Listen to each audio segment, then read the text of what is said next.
Hi, my golf friends. Welcome back to Above Par. So glad you're here. So today I have a special episode. What I've done is I've taken the beginning of one of my calls that I have in my membership. It's called Think Above Par, the Academy, the membership, the club that I have. I take the work that we do here in the things that I talk about here on the podcast, and I help coach people. We dive a little bit deeper. But what I like to do is I like to initiate every call and asking people about their wins, some things that they've shared, some things that where they've had some success, where they've taken some of the things that I talk about, some of the concept and the tools that I talk about, whether here in the podcast or in the workshops that I host inside the membership, and they've taken them out to the golf course and they're starting to see results. And it's so useful to hear about them inside of the membership so other people can get inspired and see how they fit into that scenario. And I want to share some with you right here on this podcast. So I have three of my members who are sharing some of their wins, and I hope that you can find yourself in them and their experience and what they are creating for themselves out on the golf course. So it might be a little bit choppy and quick at parts while I tried to cut out as many ums and likes and spaces and other speakers in there. So stay with me through that part. But I think you're going to find a lot of value in what these three members have to share with you. So here we go. Hi, how is everybody? Good? Good. So Mary Kay, you want to share with everybody your win? I had a double win. So I was playing in my President's Cup match. I was even at the turn and went up one on 10, and then I got a hole in one on 11. It was so awesome. And the gal I'm playing with was like, well, you won the hole. I said, no, you could get one too. Then we'll split, Yeah, that's true. And that was nice of you. But I was, of course, so excited. And then I just knew, like, hey, I'm in the middle of the President's Cup match. I'm up 2, but we have 7 holes to go. And she's getting 3 strokes coming up on 13, 16, and 18. You know, I've got to figure a way to rein this in and continue to play my match. And of course, I texted my husband and people on the course there. And then I kind of said, okay, I got to put this away and I got to get back to business. So I completely towed my shot off at 12 into the woods. And I'm like, oh, it's like I'm standing on the tee. Calm down, calm down. You're going to mess this up. You need to calm down, get your crap together. But I still I towed it right into the woods. And I'm like, oh boy. So I did good. I hit it out of the woods. I got on in 3 and I 2-putted for 5 and we split the hole. So, okay, you're back to playing golf now. You got a long way to go. The next hole's got water on it. I mean, there's some trouble ahead if you're not careful. And so I got it together and I ended up beating her on 15. And I was very proud of myself. And I know you had talked before about, like excitement about a round is still it's not good. Bad things are not good, but even good things can be not good because you can get, and there I was right in it, like just adrenaline and happy. And I'm very, very 18 proud to be able to pull that together and win my match. I love hearing y'all use the 18 proud. That was I think that was the title of that caught my eye. If you want to catch my eye and sending me an email, put 18 proud in the subject line. I will for sure pick it up. That was so good. So congratulations twice on that. And I'm managing your mind throughout that. But that's an example of where hole-in-ones are challenging, because it is so exciting, but the pace of play doesn't change. It's not like you can sit there and have a glass of champagne and party and then go back and let's start playing again. It's you got to go and hit. And so that is managing a positive emotion, bringing you back down into the center of the house. So well done. Yeah. And you can see the consequences too of playing from excitement, hitting it off the toe, which probably you hadn't hit very many off the toe while you were playing, right? Before that. Right. And so that is just more evidence of how emotions affect your ability to swing freely and think clearly. Because I heard the urgency in you because you knew it was going to affect you. You're like, okay, calm down. At those moments when you're excited, you got to slow yourself down. You can put your hands, you can put a one arm under your pit and then grab the outside of your arm and squeeze. What this does is this squeezes your nervous system to settle it down a little bit. Breathing from your belly massages your nervous system in your belly and slows you down.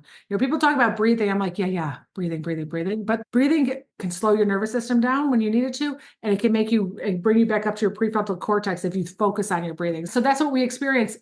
And that's the job when we're out there playing golf. That's why we can play in a tournament. And a tournament for sure usually shakes us up and puts us up in the attic way more because we're so focused on our results that we're constantly having to figure out how to get us back to the center of the house.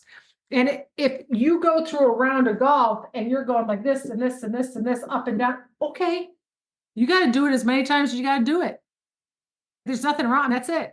When you play golf with your friends or just out there casual golf, you're like, oh, it's so easy to stay in the center of the house. Yeah, because you're not worried about your results. But when you get worried about your results, right now, the emotions might go like this all day. And your job is just keep self-regulating and get yourself back to where you can think clearly and swing freely for the benefit of your results. And then you get to complain about all the things that happen after the round. But during the round, my job is it's game time until you finish your 18th hole. Well, unless you're in match play, 15th hole. So good, Mary Kay. Thanks for sharing that. Thanks for sharing it with everybody here too. Super cool. Anybody else have any wins they want to share? Okay. Boy, I had a weekend I played in the city tournament. I don't play in a lot of tournaments, and it was the format for the part I played in was a 2-person best ball. And I just had such a good weekend because for the first time ever, I didn't even realize it till I was driving home. I was in total control of my emotions, I think 99% of the time. And that made it so easy that I didn't even notice it. You know, I didn't play particularly great, but I was a good goldfish and, you know, let stuff go. And in other shots, you were talking about swinging freely. I was really swinging freely, and everything outside of 100 yards in, I was awesome. I Nice. got within 100 yards and it went to hell, but what are you Yeah. gonna do? Yeah. It was just I've never experienced it. Just I had fun. The other people in my group were bitching about it was slow, it was hot, it was windy. And at one point I guess I did realize while they were all bitching about it, I'm just sitting in my golf cart having a soda and letting them bitch. In fact, my partner was a little bit mad at me because I wasn't pissed off. I don't know what to tell you. I'm just not pissed off. I'm sorry.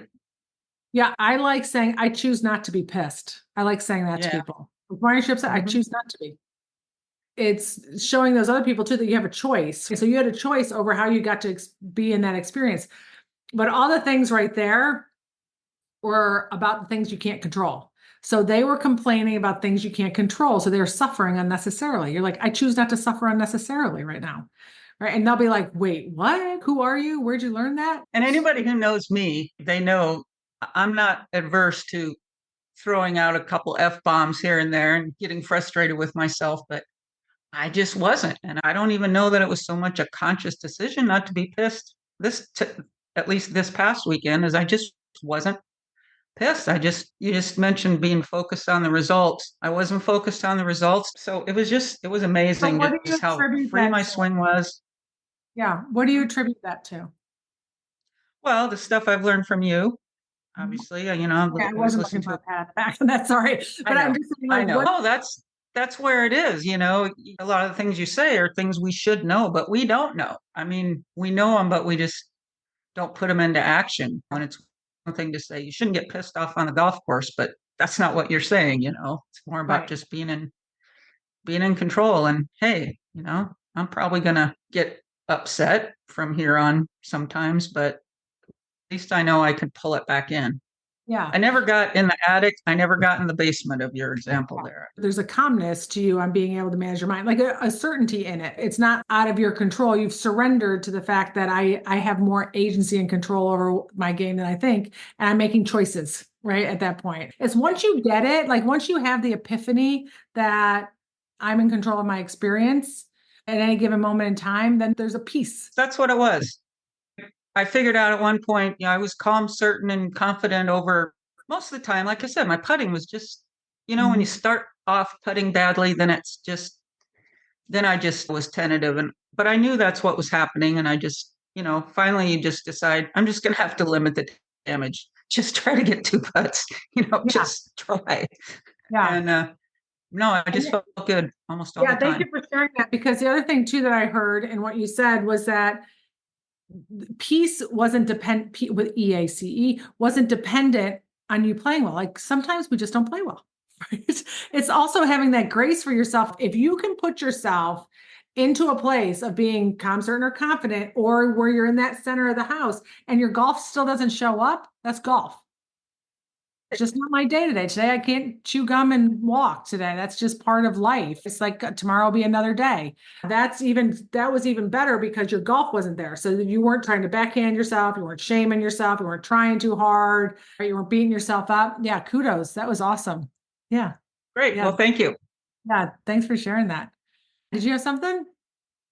Just so you know, I watch every video replay. You might not see me regularly on the screen, but you have helped me immensely. Oh, yay. So here, this may not sound coherent, but I'll do the best I can. I just jotted some. I loved how you did a paradigm shift of, instead of putting pressure on your iron shots, you said, it's possible that I'm going to hit this shot well. And I have internalized that.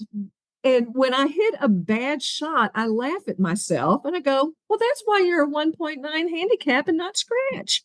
Yeah. And I laugh. Or I'll be around the green. My chip goes 6 feet past the hole. See, that's why you're not scratch. And so I have found my way through of enjoying the process and finding that it doesn't have to be perfect. And then one of your replays was talking about how pressure is self-induced because there's an expectation, I don't need to do anything, just give it your best swing. And I have found that I'm less frustrated, having more fun. I'd never add up my holes after 9 holes, try to stay in the process because the back 9 can be a totally different experience. And I surprised myself at the end that I can't believe I shot that after the front 9. So I'm finding ways to unhook from numbers are neutral, just get away from that. And so it was just fun to kind of set those things up and just really having a good time with it. So now the mantra is never live in fear of the outcome. Just have fun, put your best swing on it and laugh. And I credit you to all of that. I mean, I'm just really seriously, it's been a lot of fun and learning a lot. Still obviously not 100% there. What I hear you saying, and I'm not sure if you had heard the calls or listened to the last podcast, but what I hear you saying is 18 proud. That's what I hear. Well, that's why I'm jumping in on the win. Yeah, I'll learn to say that better. But yeah, no, you're good. But that's it. Yeah. Like where you set an intention when you finish 18 and you can sit there and go, what will it take today for me to finish 18 and say that was 18 proud holes? Right. And so if your experience is in that situation, I'm playing a long golf course. I'm playing a golf course that's the Texas Open. Look at me go. And they bomb it by me. I'm going to hang there. And if I hold my own and hit a bunch of good 3-woods, I'm going to have my own back. It's like. Absolutely. And it was fun. Yeah. That's awesome. Fun. Yeah. I love you putting yourself out there and playing in the Texas Open. That's super cool. I got encouraged to do that. It was probably against my principles, but it turned out to be a great experience. But you played, but I want this for everybody else. You said, I can't believe I played in it. Mm-hmm. It's against your principles. And I know you're exaggerating there, but how many times do people, I know in this group, I know what the answer is, not play? And the reason that we wouldn't play, because my brain instantly went to like, why wouldn't she play?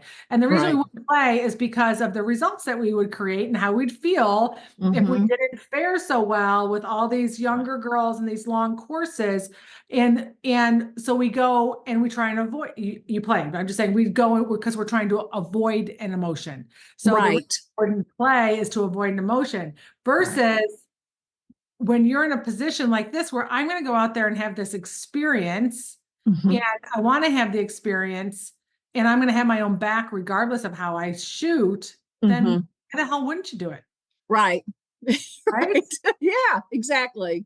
Yeah. Shift in thinking for sure. Yeah. I'm so glad you did it. High five. Kudos to you, man. That's awesome. Yeah. And so this is the other thing I want to share is that I talked a little bit, and all 3 of you who have shared so far, this is what I hear is that the more we make, and we've all done it, make golf about our results, our experience usually gets worse, not as good.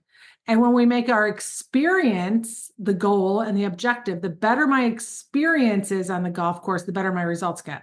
And if my results aren't there, you still get the experience. I mean, you have 4 hours of your life playing a game. How do you want your experience to be?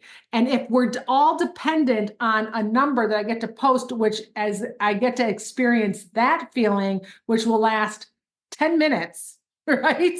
Like I post that score on the board, I'd rather have 4 hours of an experience that is pleasurable, satisfying, fulfilling, fun, whatever emotion you want, versus working and grinding and stressing and pressure and anxiety and fear for 4 hours, trying to force a number on a board so I can feel good for 10 minutes. Okay, so there you have it. Amazing results that they're getting on the golf course, these golfers, by shifting the way that they think, by managing and controlling their emotions, by changing their experience on the golf course. I hope you could find yourself in each one of them, find ways that you can apply this to you yourself and your golf game. And if you want to dive deeper, if you want to join the membership, I invite you to join us, and you can go to abovepar.club. All right, my friends, have a beautiful week, and I'll talk to you next Wednesday. Bye.